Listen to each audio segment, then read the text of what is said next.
Olá, talvez você esteja se perguntando, como assim? Cuidados paliativos na Bíblia? Mas a Bíblia, o que nós conhecemos muitas vezes, está muito relacionado a orar por cura, a buscar por cura até o último minuto, até o último segundo. Na verdade, nós temos uma observação a ser feita. Enquanto palavra de Deus, nós precisamos de considerar toda a Bíblia, toda a sua palavra. O Novo Testamento, ele é embasado no primeiro, no Velho Testamento. E a Bíblia toda ela se completa. E como uma obra de um autor, nós conseguimos ver o coração desse autor ao contemplar toda a sua obra. Alguns fragmentos dessa obra não nos fazem identificá-la, mas quando você consegue ver toda essa obra, você consegue entender melhor o que o artista, o autor, quis transmitir com aquela obra, né?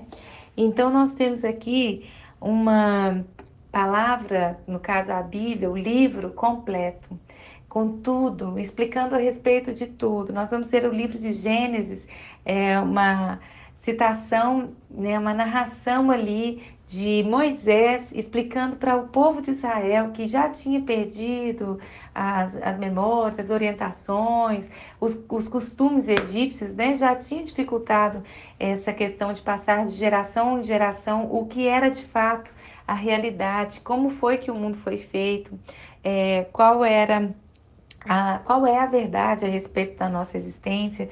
Então, o livro de Gênesis, ele vem ser escrito por Moisés, preparando o povo de Israel para entrar, né, na terra prometida. E Moisés, então, ele faz esse apanhado ali de Adão, de Eva, de Noé, e vai trazendo tudo aquilo, vem trazendo os patriarcas, e ele vai trazendo muitas informações interessantes. Desde o Gênesis até o Apocalipse, nós vamos ver muitas pessoas na hora da morte. Nós vamos entender que a Bíblia em nenhum momento nos omite o conhecimento da nossa finitude. Nós somos pessoas que nascem, crescem e morrem. E nos dias atuais, nós estamos vivendo, a partir de um avanço da medicina no último século, nós conseguimos colocar os médicos e os seus conhecimentos como uma grande esperança de vida eterna. Olhar para a medicina, olhar para as possibilidades médicas, muitas vezes nos faz acreditar que somos infinitos, que nós vamos viver eternamente aqui.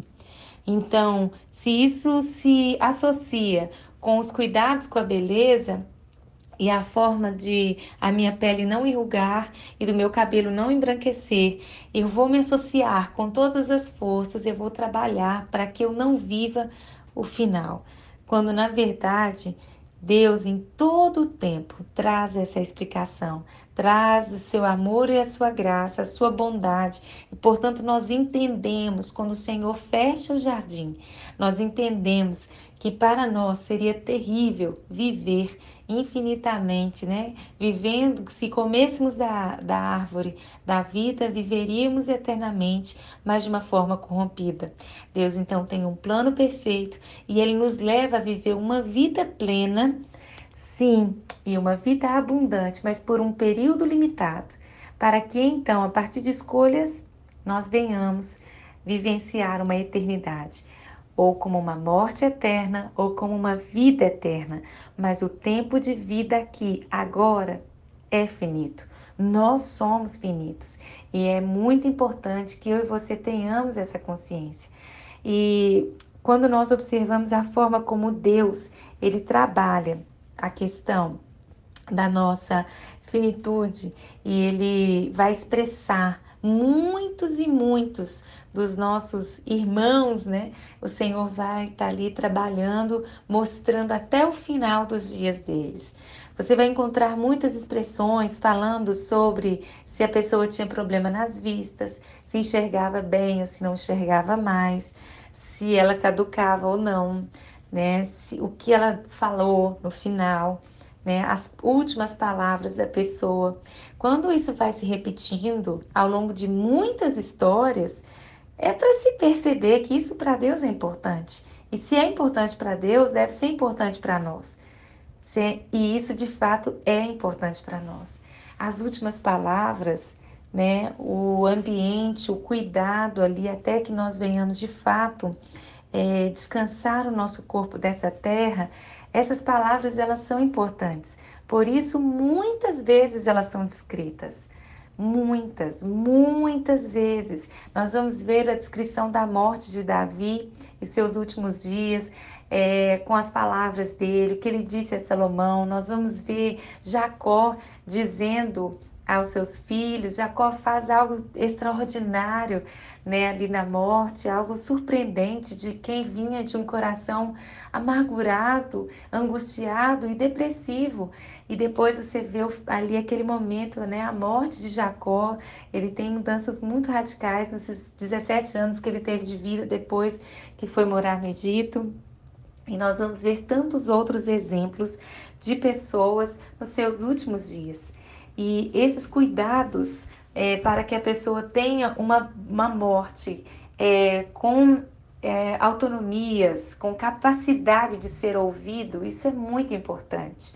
Né? Muitas vezes nós, nesse presente século, nós trabalhamos tanto a ideia dessa eternidade, de sermos eternos, de vamos viver, vamos viver, faça o que for necessário, transfere de hospital, e muitas vezes, né, a pessoa tem aquela melhora.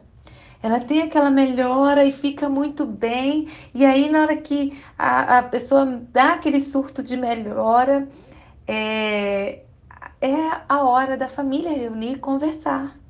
É a hora de dar essa oportunidade de ouvir essa pessoa e de realmente se atentar ao que ela vai dizer. São as últimas palavras, são os últimos momentos, mas a nossa esperança é tão grande nessa eternidade, aqui e agora, que nós temos essa ideia de então vamos entubar, então vamos recorrer, vamos fazer uma transferência, vamos para outro hospital, vamos fazer o que for necessário. Só que muitas vezes, de fato, é uma pessoa que já está com seus 89 anos, que já está no seu fim dos seus dias, de fato. E nós perdemos, então, a oportunidade de ter uma morte assistida ali por pessoas que amam, né? E ouvir aquelas palavras e então abraçar, né? E ter esse momento de despedida por acreditar em coisas que Deus não nos disse que faria. Nós precisamos muito viver essa sagrada experiência, poderosa experiência de viver.